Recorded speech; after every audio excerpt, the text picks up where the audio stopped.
परिचय। आज राम और विक्की खाने की मेज पर बैठकर रात के खाने का इंतजार कर रहे थे। राम ने विक्की से उसे जूस का बर्तन देने को कहा, लेकिन गलती से विक्की का हाथ कुछ बर्तनों पर लग गया, जिससे वे जमीन पर गिर गए। उनमें से कुछ बर्तन टूट गए और जबकि कुछ पहले की भांति ही रहे। तब विक्की ने राम से पूछा कि कांच के बर्तन क्यों टूट गए, जबकि स्टील के बर्तनों पर कोई प्रभाव नहीं पड़ा? ऐसा क्यों? राम ने उत्तर दिया कि ऐसा ठोसों के गुणों के कारण है। कांच भुरभुरा होता है, जबकि स्टील नहीं। प्रत्येक वस्तु के अपने स्वयं के यांत्रिक गुण होते हैं। छात्रों, तुम निश्चित रूप से इसके बारे में और अधिक जानना चाहोगे, तो आओ ठोसों के यांत्रिक गुणों के विषय में और चर्चा करते हैं। उद्देश्य। इस पाठ के अंत में आप निम्न करने में सक्षम हो जाएंगे। ठोसों की परिभाषा, प्रत्यास्थ पिंड एवं प्लास्टिक पिंड के विषय में जानना, ठोसों के प्रत्यास्थ व्यवहार को समझना, प्रतिबल तथा विकृति को परिभाषित करना, हुक के नियम को परिभाषित करना, प्रतिबल एवं विकृति वक्र का विश्लेषण करना, प्रत्यास्थता गुणांक, पोआसों अनुपात की गणना, द्रव्यों के प्रत्यास्थ व्यवहार के अनुप्रयोग। परिभाषा। ठोस वस्तु की वह स्थिति होती है जिसमें उसके परमाणु या अणु बलपूर्वक आपस में बंधे होते हैं ताकि वे अपना आकार एवं आयतन बनाए रखें। ठोसों को दो भागों में बांटा जा सकता है। क्रिस्टलीय ठोस, ये वो ठोस होते हैं जिनमें अणु या परमाणु नियमित स्वरूप में व्यवस्थित होते हैं। अक्रिस्टलीय ठोस, ये वो ठोस होते हैं जिनमें अणु या परमाणु अनियमित स्वरूप में व्यवस्थित होते हैं। इन ठोसों को ग्लासी ठोस भी कहा जाता है। प्रत्यास्थ पिंड एवं प्लास्टिक पिंड। कोई पिंड जो विरूपक बल को हटाने पर प्रत्यास्थ सीमा के भीतर अपनी प्रारंभिक आकृति एवं आकार को पुनः प्राप्त कर लेता है, प्रत्यास्थ पिंड कहलाता है। प्रत्यास्थता किसी वस्तु का वो गुण होता है जिसके कारण वो विरूपक बल को हटाने के बाद अपनी प्रारंभिक आकृति एवं आकार को पुनः प्राप्त कर लेता है। कोई पिंड जो विरूपक बल के हटाने के बाद अपनी प्रारंभिक आकृति एवं आकार को पुनः प्राप्त नहीं कर पाता, प्लास्टिक पिंड कहलाता है। ठोसों का प्रत्यास्थ व्यवहार। किसी ठोस में प्रत्येक परमाणु या अणु पास वाले परमाणुओं या अणुओं से घिरा होता है। जब किसी ठोस का विरूपण किया जाता है तो अंतर परमाणु दूरी में परिवर्तन के कारण परमाणु अपनी साम्यावस्था से हट जाते हैं। जब विरूपण बल को हटा दिया जाता है तो अंतर परमाणु बल उन्हें उनकी वास्तविक स्थिति की ओर वापस ले आते हैं। इस प्रकार पिंड अपनी प्रारंभिक आकृति एवं आकार को पुनः प्राप्त कर लेता है। प्रतिबल। जब बाह्य बल द्वारा पिंड का विरूपण किया जाता है तो एकांक क्षेत्रफल पर लगने वाले प्रत्यानयन बल को प्रतिबल कहते हैं। प्रतिबल बराबर प्रत्यानयन बल बटे क्षेत्रफल। प्रतिबल का एसआई मात्रक न्यूटन मीटर होता है। प्रतिबल दो प्रकार के होते हैं, अभिलंब प्रतिबल और तनन प्रतिबल।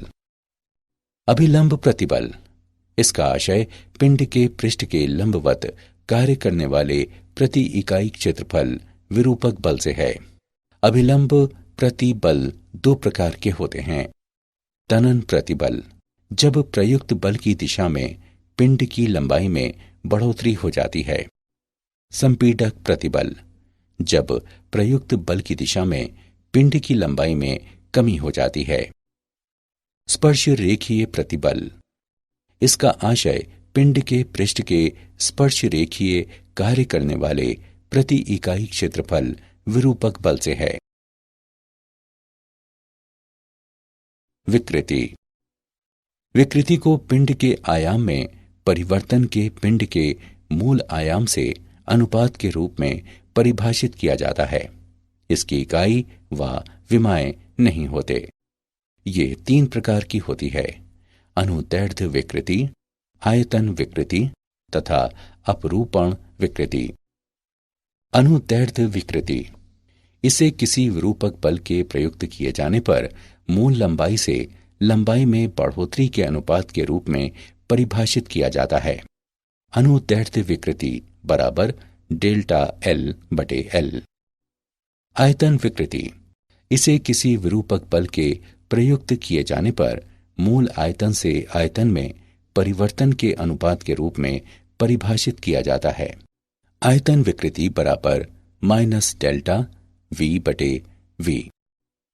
अपरूपण विकृति, इसे उस कोण के रूप में परिभाषित किया जाता है एक स्पर्शरेखीय विरूपक बल प्रयुक्त करने पर जिसके माध्यम से आरंभ में नियत फलक के अभिलंबवत रेखा मुड़ती है। हुक का नियम। हुक के नियम के अनुसार प्रत्यास्थता की सीमा में प्रतिबल विकृति के अनुक्रमानुपाती होता है। प्रतिबल बराबर स्थिरांक गुणे विकृति। स्थिरांक बराबर प्रतिबल बटे विकृति, जहां यह स्थिरांक प्रत्यास्थता गुणांक कहलाता है। हुक का नियम एक अनुभविक नियम है जो अधिकांश सामग्रियों के लिए मान्य पाया जाता है। प्रतिबल विकृति वक्र। ऊर्ध्व लटके हुए एक तार पर विचार करें। जब तार को भार युक्त किया जाता है तो एक प्रतिबल विकसित होता है। लोड करने पर तार की लंबाई बढ़ जाती है और इसलिए विकृति उत्पन्न हो जाती है। वक्र से हम नोट करते हैं कि जब विकृति छोटी होती है तो प्रतिबल विकृति के समानुपाती होता है। ये ओपी क्षेत्र में है जहां हुक के नियम का पालन किया जाता है। बिंदु P आनुपातिकता की सीमा कहलाता है। PE क्षेत्र में प्रतिबल विकृति के समानुपाती नहीं होता, बल्कि तार अभी भी अपनी मूल लंबाई प्राप्त कर लेता है जब तार पर से लोड हटा लिया जाता है। अतः बिंदु E प्रत्यास्थता सीमा कहलाता है। O से E तक का क्षेत्र तार की सामग्री के प्रत्यास्थ व्यवहार को प्रदर्शित करता है। क्षेत्र EA में विकृति प्रतिबल की तुलना में काफी अधिक तेजी से बढ़ती है। इस क्षेत्र में तनन बल हटा लिए जाने के बाद भी तार अपनी मूल लंबाई पुनर्प्राप्त नहीं कर पाता। A से आगे प्रतिबल में एक छोटी बढ़ोतरी करने पर भी विकृति में बड़ी मात्रा में बढ़ोतरी होती है। बिंदु P से आगे तनन बल हटा लिए जाने पर भी विकृति बढ़ती रहती है और C पर तार टूट जाता है। E से C तक का क्षेत्र तार की धातु के प्लास्टिक व्यवहार को दर्शाता है। प्रत्यास्थता गुणांक। प्रतिबल तथा विकृति के अनुपात को प्रत्यास्थता गुणांक कहते हैं। प्रत्यास्थता गुणांक 3 प्रकार के होते हैं: यंग गुणांक, अपरूपक गुणांक और आयतन गुणांक। यंग के गुणांक को अभिलंब प्रतिबल के अनुदैर्ध्य विकृति से अनुपात के रूप में परिभाषित किया जाता है। इसे y द्वारा निरूपित किया जाता है। y बराबर अभिलंब प्रतिबल बटे अनुदैर्ध्य विकृति बराबर F गुणे L बटे A गुणे डेल्टा L, जहां F बराबर वाह्य अभिलंब बल, डेल्टा L बराबर लंबाई में परिवर्तन, L बराबर मूल लंबाई। अपरूपण प्रतिबल का संगत अपरूपण विकृति से अनुपात सामग्री का अपरूपण गुणांक कहलाता है और इसे G से निरूपित किया जाता है। G बराबर F बटे A गुणे थीटा। यह अवलोकित किया गया है कि अपरूपण गुणांक सामान्यतः यंग के गुणांक से कम होता है। आयतन गुणांक को जलीय प्रतिबल के आयतन विकृति से अनुपात के रूप में परिभाषित किया जाता है और इसे K से निरूपित किया जाता है। के बराबर अभिलंब प्रतिबल बटे आयतन विकृति। के बराबर एफ बटे ए बटे नेगेटिव डेल्टा वी बटे वी। आयतन गुणांक के व्युत्क्रम को संपीड्यता कहा जाता है। उदाहरण, चलिए प्रत्यास्थता गुणांक का एक उदाहरण देखते हैं। 7 सेंटीमीटर के एक रबर के घन की एक भुजा को स्थिर किया गया है, जबकि 200 केजी भार के बराबर एक स्पर्शरेखीय बल विपरीत फलक पर लगाया गया है। उत्पन्न अपरूपण विकृति तथा विकृत हुए फलक द्वारा तय की गई दूरी ज्ञात करें। रबर के लिए दिया गया दृढ़ता गुणांक 2 गुणे 10 की घात 7 डाइन प्रति सेंटीमीटर वर्ग है। आइए इसका हल देखें। दिए गए मान हैं एल बराबर 7 सेंटीमीटर तथा एफ बराबर 200 किलोग्राम फोर्स। एफ के मान डाइन में परिवर्तित करने पर हम पाते हैं कि एफ बराबर 200 गुणे 1000 गुणे 981 डाइन, ईटा 2 गुणे 10 की घात 7 डाइन प्रति सेंटीमीटर वर्ग के रूप में व्यक्त है। हम जानते हैं कि घन के फलक का क्षेत्रफल ए बराबर एल वर्ग। एल के मान उपरोक्त समीकरण में रखने पर हम पाते हैं कि ए बराबर 7 गुणे 7 सेंटीमीटर वर्ग बराबर 49 सेंटीमीटर वर्ग। हम जानते हैं कि ईटा एफ बटे ए थीटा के बराबर है। संगत मानों को रखते हुए हम थीटा के मान की गणना कर सकते हैं, जो बराबर 0.2 रेडियन है। अपरूपण विकृति डेल्टा एल बटे एल द्वारा व्यक्त है। डेल्टा एल बराबर 7 गुणे 0.2 सेंटीमीटर है। गणना करने पर हम पाते हैं कि डेल्टा एल का मान बराबर 1.4 सेंटीमीटर है। पॉइजन्स अनुपात। जब हम किसी तार को खींचते हैं तो ये लंबा लेकिन पतला हो जाता है। इसका अर्थ है कि इसकी लंबाई में बढ़ोतरी के साथ इसकी अनुप्रस्थ विमा में अवश्य कमी होती है। किसी दी गई सामग्री के लिए नियतांक पार्श्विक विकृति और अनुदैर्ध्य विकृति को पॉइजन्स अनुपात कहा जाता है। V बराबर एप्सिलॉन डैश बटे एप्सिलॉन। यहां V पॉइजन्स अनुपात है। द्रव्यों के प्रत्यास्थ व्यवहार के अनुप्रयोग।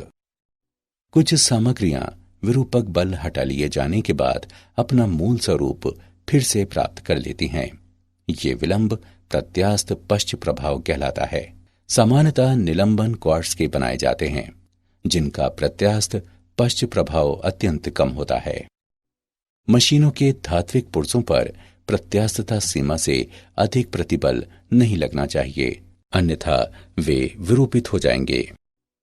रेलवे पटरी बीम की अनुप्रस्थ विमा अंग्रेजी के आई वर्ण की आकृति की होती है। इससे हल्केपन का लाभ मिलता है और फ्लैंज लोडिंग के कारण संपीडन और तनन को सहन करने में समर्थ होते हैं।